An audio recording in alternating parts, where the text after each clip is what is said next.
Hej, i dag vil jeg tale om de astrologiske 12 huse, også det jeg tænker som livsområder.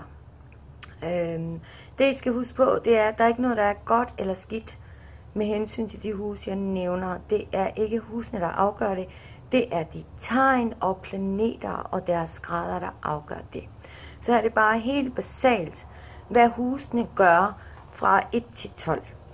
Så hvis vi nu tager det første hus, som vi også kalder ascendanten, som gør, at jeg kan se hele jeres livskort ud fra. Og ascendanten er, da du blev født, så stik øst på det tidspunkt, er der et andet tegn, som stiger op på himlen. Og det er så den vi kalder ascendanten. Det er faktisk den, folk møder første gang. De siger goddag til dig. Det er, med mindre din soltegn og din ascendantstegn er det samme, så er det ikke det samme, og det sker, selvfølgelig sker det, men det sker i hvert fald en sjælden gang, at man har en soltegn og en ascendanten på samme tid. Det er også det, der er skyld i, at når I læser jeres horoskop, som jeg har været inde på før, så passer den ikke, fordi de fleste horoskoper, de bliver læst fra ascendanten. Så hvis du kender din ascendantens tegn, og det kan du finde ud af ved at vide, hvad tid du er født, hvor du er født, og altså klokkeslæt og sted er mindst lige så vigtigt som årstal og dato og måned. Så det er sådan set dit første hus. Når vi kommer ud af vores mor, så er det jo med hovedet først. Så det repræsenterer egentlig også kronen, eller hovedet, kan man sige. Det vil sige, det er det fysiske dig og din begyndelse, din helbred. Når planeterne går over dit hus, så er det som regel nye begyndelser. Det er det, den repræsenterer kort sagt. Hus 2 er din tidlige barndom, dit opvækst, dit selvværd, dine værdier og penge, du selv tjener. Første hus er vores hoved, og så er nummer 2 hus mund- og halshuset. Repræsenterer tale, spise og stemme. Hvilken fundament vi får til at begynde vores liv fra. Det repræsenterer også din mor, far, søskende og din mand eller din kone. Altså hele familien. Ikke kun en af dem, men hele familien. Penge du har tjent, herunder også opsparinger, andre værdier, som guld, diamanter og andre jordiske ting, som du har akkumuleret. Velstand og hvordan du formår at spare sammen eller ej, kan også ses fra det hus. Ja, og så er vi så nået frem til hus 3. Hus 3 repræsenterer vores søskende, naboer, tætte familiemedlemmer, til et socialt netværk, vores mod, vores ønsker, livsenergi, hænder og lunger, og hvordan vi skaber noget med vores hænder.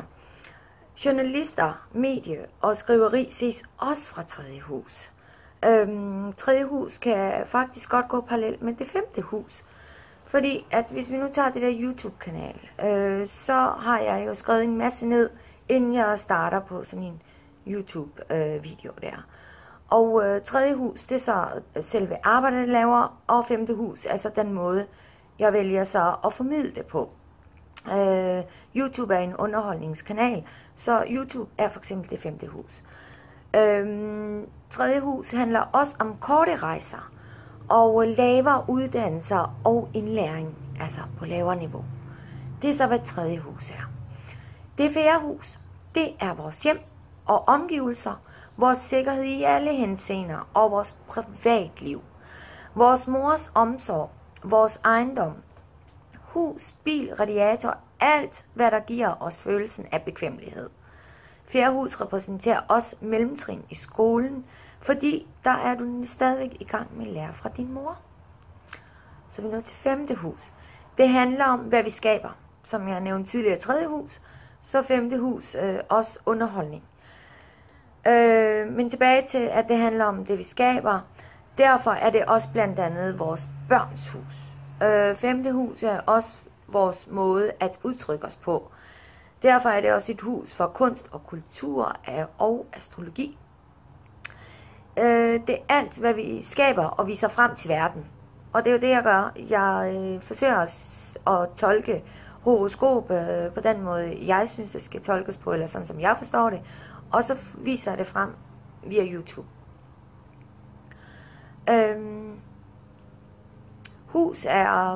Femte hus er også repræsentant for hjernen og intelligens, og dem, der har rådgiverrolle, altså det kan være revisorer, advokater, nogen, der i hele taget rådgiver os.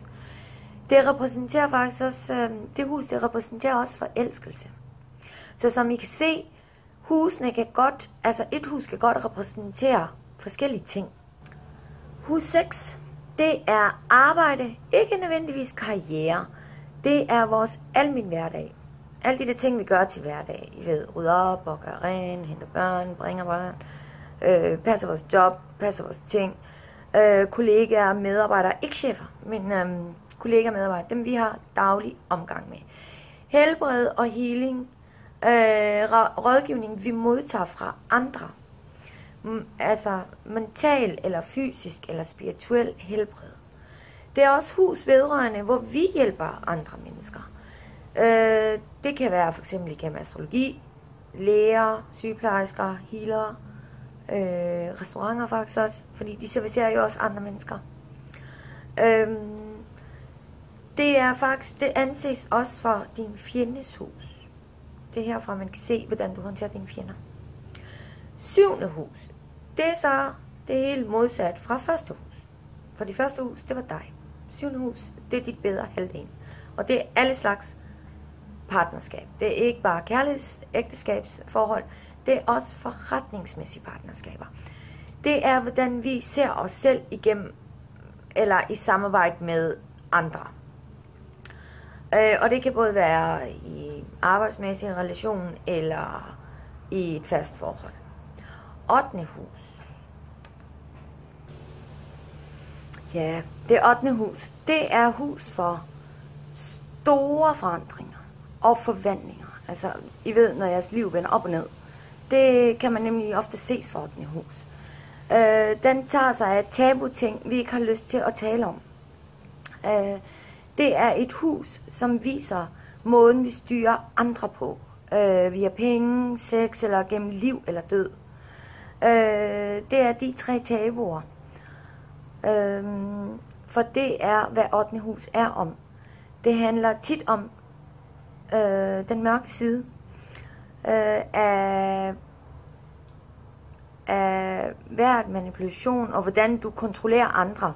Et eksempel kan være, at nogle religioner kontrollerer mennesker ved at for eksempel fortælle dem, hvis de ikke gør noget bestemt, så når de dør, så kommer de i helvede. 8. hus er også spot om okkult og andre dimensioner. Det er også ting, vi ikke forstår i det her liv.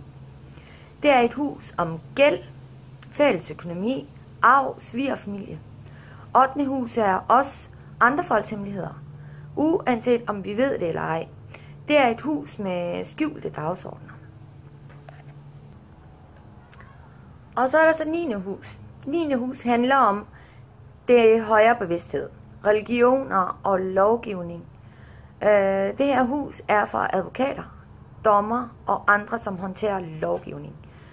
9. hus er også flyrejser, som er langt væk.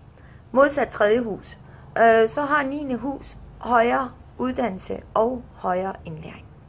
10. hus er vores karrierehus. Der kommer karrieren. 6. hus var arbejde, 10. hus er karriere og omdømme. Hvis du nu er pensioneret, så er det mest om, hvordan din omdømme bliver. Hvordan vores sociale status er. Hvordan bliver vi accepteret af vores chefer og andre autoriteter. Det her er ikke kun arbejde, men altså det ses jo fra 6. hus. Men en karrierehus, altså det er et hus, som er vores officielle liv, modsat 4. hus, som er vores privatliv. 11. hus er venner, grupper, netværk, organisationer, du er medlem af, og dine ældre søskende. 3. hus repræsenterer alle slags søskende, hvor 11. hus repræsenterer de ældre søskende. For eksempel er det sjovt, fordi hvis man nu har Venus som sol i det her hus, så brænder solen jo Venusen. så ved man, at du nok er den ældste i flokken. Fordi at solens stråler er så stærke, så det ses tit fra 11. hus. Hvor i rækken man eventuelt er, men det kan man ikke hver gang, men nogle gange, så er man heldig, at planeterne er placeret på den måde. 11. hus repræsenterer også stor gevinst, altså igennem for eksempel, her kan man se de der engangsgevinster, du får. Det vil sige, hvis du nu for eksempel sælger, du har oprettet et firma, og det er blevet større, og så har du solgt det med stor benefit. Det ses faktisk fra 11. hus. Og det kan også være provisioner, hvor andet hus, det er, hvad du tjener, og hvad du formår at akkumulere dine egne ting. Så 11. hus, det er sådan noget, hvor du får penge fra andre på én gang. Altså det er derfor, man kalder det også for ønskehus. Altså tro- og håbhuset. Fordi at det her, man kan se lykken, altså økonomiske vinding igennem netværk og igennem andre på.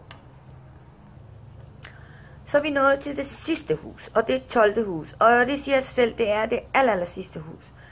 Når vi er det sidste hus, så handler 12. hus jo tit om noget, der skal sluttes af. En afslutning. Det kan være afslutning på karriere, fordi du skal gå på pension, eller livet på andre måder. Det kan være, man kan også godt se flugtvejene, som vi bruger for at komme væk fra vores problemer. Det kan man også godt se igennem 12. hus. 12. hus repræsenterer vores eget indre rum, og faktisk også hemmeligheder, vi ikke selv er bevidste om. Det handler om isolation, det handler om fængsel, hospitaler, fremmede lande. Alt hvad der faktisk hjælper dig til at komme væk fra dine nuværende omgivelser. Og derfor repræsenterer det egentlig også dig alene med din dyne, hvor man sådan kan drømme sig væk. 12. hus er, hvor du afslutter et eller andet.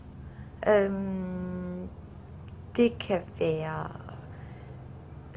det kan også være kærlighedsforhold eller noget andet. En eller anden afslutning på et eller andet livscyklus, du har haft. Og der er det igen, man kigger op på planeter, og så ser man så, okay, ved din fødsel var planetet placeret her, nu er du ved at afslutte det her. Ellers har du afsluttet det en gang, nu er du så gået i gang med noget andet. Og derfor er det selvfølgelig også, det kaldes også tilgivelsens hus, fordi så giver du jo sådan set slip. Nu er du simpelthen i 12. hus, og du skal jo starte på den første. For at starte på den første hus, så er du nødt til at slippe alle energierne i 12. hus. Og det bliver så helt slukken, og så kommer du så videre. Okay, jeg vil slutte nu. Jeg håber, det gav mening, og ellers må I jo spørge. Jeg ved ikke, hvad min næste video kommer til at handle om, og jeg ved heller ikke, hvor ofte jeg lægger de videoer der. Men jeg forsøger at gøre det et par gange om måneden, alt efter hvordan jeg har tid og overskud til det. Håber, det gav mening med de hus der. Og jeg håber, at I kan bruge det til noget. Jeg ved ikke, hvor mange videoer jeg lægger op, og der er nogen, der har spurgt, om jeg ikke vil være sød og gøre det hver uge. Det vil jeg ikke helt commit mig til, men jeg vil forsøge at gøre det 1 til 2 gange om måneden, men du kan subscribe og så få besked hver gang, jeg lægger noget op. Indimellem, der vil jeg også lægge videoer op om de større aspekter. Næste gang bliver nok Merkur retrograd, fordi det gør den her den 30. august. Så det vil jeg selvfølgelig lægge en video op omkring, hvordan det kan påvirke. Jeg er ikke helt derhen, hvor jeg vil lægge det per stjernetegn, fordi jeg synes, at det giver mening, når alle ikke ved, hvad deres ascendant er. Og det der med at gå ind og lukke en soltegn op, det er ikke sikkert, det kommer til at passe. Det kan være, det passer sådan, som du føler det indvendigt, for det er jo din sjæl, din soltegn. Så det er jo ikke, fordi det aldrig passer, men så skal du nok mere se det på sådan sjælemæssigt niveau, fordi hvad der sker i dit fysiske liv, det kan du så bedst se ud fra, hvis du kender din ascendant. Så det er lidt derfor, jeg er sådan lidt tilbageholdende med at lægge video op om hvert stjernetegn.